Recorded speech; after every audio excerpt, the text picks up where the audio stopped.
Guys, welcome to Learn with Bhaiya's channel, and today we are coming with a new question, that is factorial. And this question is very important for coding round or any coding competition. So we are going to understand the concept of factorial. So before start the lecture, please subscribe our channel and let's get started. What is factorial? Basically, the factorial of a number of n is denoted by n factorial. This symbol is called factorial symbol.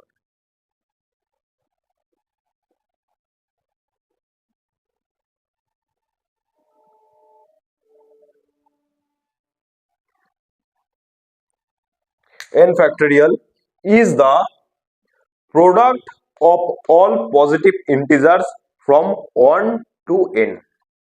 What does it mean? It means if we write n factorial, then all the products of positive integer from 1 to n. If we write n factorial, then we derive it as n into n minus 1 into n minus 2 into n minus 3 dot 2 into 1. Means the n is non-negative integer, means it greater or equals to 0. By the definition, we get that 0 factorial equals to always 1. तो हम लोग यहाँ पे कोई PhD नहीं करने जा रहे, तो ये कैसे आता है 0 फैक्टोरियल इक्वल्स टू 1, तो इसके बारे में जानने की जरूरत नहीं है। जैसे कि पिछले दिन भी मैं एक बेस केस बताया था, तो उसी तरह आप इसको जब कोड करने जाएंगे 0 फैक्टोरियल इक्वल्स टू 1 आपको एज ए बेस केस मानना पड़ेगा। तो 0 factorial equals to 1 use to maintain consistency in mathematical operation. तो अगर इसी चीज का अगर मैं शॉर्ट में अगर कोई डेफिनेशन देना चाहूँ और शॉर्ट में मैं किसको बताना चाहूँ कि n फैक्टोरियल एक्चुअली होता क्या है, तो रिकर्सिव रिलेशन वे में हम लोग अगर बताना चाहते हैं तो इसको ऐसे बता सकते हैं कि n factorial equals to n into n minus 1 factorial. मतलब this means the factorial of n depends on the factorial of n minus 1. जो n फैक्टोरियल है n माइनस 1 फैक्टोरियल के ऊपर डिपेंडेंट है। कैसे? हम लोग एक एग्जांपल ले लेंगे और एग्जांपल के थ्रू इसको अच्छे से समझेंगे। तो एग्जांपल मैंने ले लिया 4 फैक्टोरियल। तो अकॉर्डिंग टू द डेफिनेशन और according to the form of factorial we get that 4 factorial equals to 4 into 3 into 2 into 1. कैसे? अगर मैं इस फॉर्मूला पे और इस डेफिनेशन पे अगर 4 बैठा देता हूं तो क्या आएगा 4 फैक्टोरियल इक्वल्स टू, पहले आ गया 4 नंबर, एक घट जाएगा इंटू 3, एक घट जाएगा इंटू 2, एक घट जाएगा इंटू 1, इंटू कुछ नहीं, क्योंकि n जो है मतलब 4 जो है हमेशा क्या होगा 0 से बड़ा या 0 तक, है ना। और 0 का फैक्टोरियल क्या होता है 1 होता है, हमेशा हम लोगों को पता है। तो यहाँ पे अगर हम लोग इसको इस तरीके से लिख सकते हैं, यहाँ पे इस तरीके से हम लोग लिख सकते हैं, हम लोग 0 फैक्टोरियल पे क्यों नहीं गए और उससे भी कम पे क्यों नहीं गए, उसका भी एक रीजन है ना।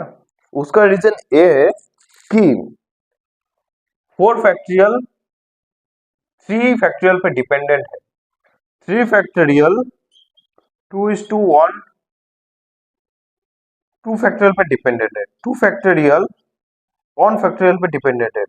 अब इससे कम में जाएंगे तो हम लोग अगर यहाँ पे 0 बैठा देंगे कि 0 भी इंटू होता है, तो इसका फुल जो वैल्यू आ जाएगा 0 आ जाएगा, जो होगा नहीं। तो यहाँ पे हम लोग ऐसा कर सकते हैं इसको, अगर इसको हम लोग ब्रेक डाउन करना चाहे तो यहाँ पे हम लोग देख सकते हैं कि 4 फैक्टोरियल 3 फैक्टोरियल पे डिपेंडेंट है। अब 4 फैक्टोरियल को हम लोग ऐसे लिख सकते हैं 4 को हम लोग ऐसे लिख सकते हैं 4 फैक्टोरियल को 4 इंटू 3 इंटू 2 फैक्टोरियल, है ना।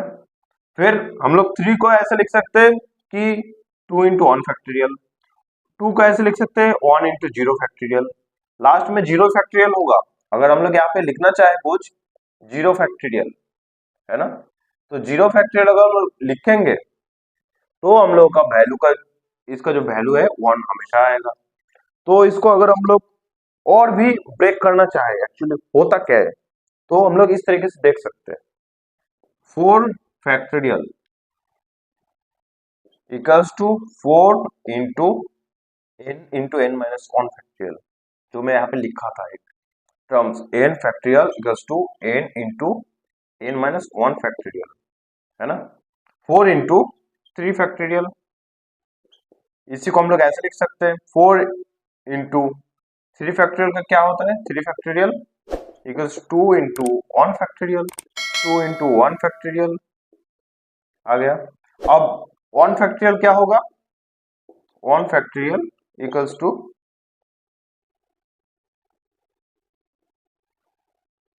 1 factorial equals to 1 into 0 factorial.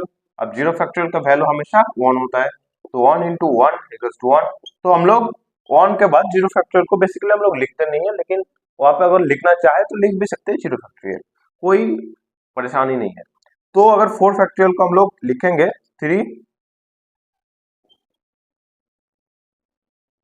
4 into 3 into 2 into 1, इसका वैल्यू क्या आएगा, इसको हम लोग मल्टीप्लाई कर देंगे। तो अगर मल्टीप्लाई करेंगे इसका वैल्यू आएगा 24। तो इसी तरीके से हम लोग देख सकते हैं समझ सकते हैं कि फैक्टोरियल एक्चुअली होता क्या है, और स्टेप ब्रेक करके भी हम लोग समझ चुके हैं कि एक्चुअली कैसे काम करता है। तो आप लोगों के लिए 4-5 में टास्क दे दूंगा, वो आप टास्क करके कमेंट सेक्शन में कमेंट कीजिएगा, एंड जो सबसे पहले कमेंट कीजिएगा उनको हम नेक्स्ट वीडियो में नाम बताएंगे कि इन्होंने सबसे पहले कमेंट सेक्शन में कमेंट किया है। तो टास्क लिख लीजिए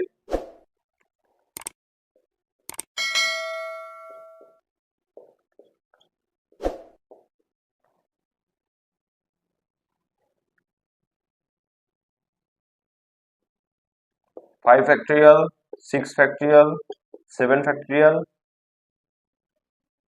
8 फैक्टोरियल, उसके बाद आपका हो गया 15 फैक्टोरियल 16 फैक्टोरियल 17 फैक्टोरियल 18 फैक्टोरियल। इस सारे का वैल्यू आप निकालिए, निकाल के कमेंट सेक्शन में कमेंट कीजिए। एंड कोई डाउट हो तो हम लोग का जो व्हाट्सएप ग्रुप है और टेलीग्राम ग्रुप है उस पर ज्वाइन कीजिए, एंड जो भी डाउट है वो पूछ लीजिए। तो आप लोगों को पर्सनल गाइडेंस भी वहां से मिल जाएगा। आपका बेस कोडिंग में बहुत ही ज्यादा स्ट्रॉन्ग करने के लिए हम लोग का चैनल को पहले सब्सक्राइब कीजिए, उसके बाद जाके हम लोग का जो व्हाट्सएप ग्रुप टेलीग्राम ग्रुप है उसको ज्वाइन कीजिए, एंड आपका जो भी क्वेश्चन रहेगा वो भी पूछ सकते हो।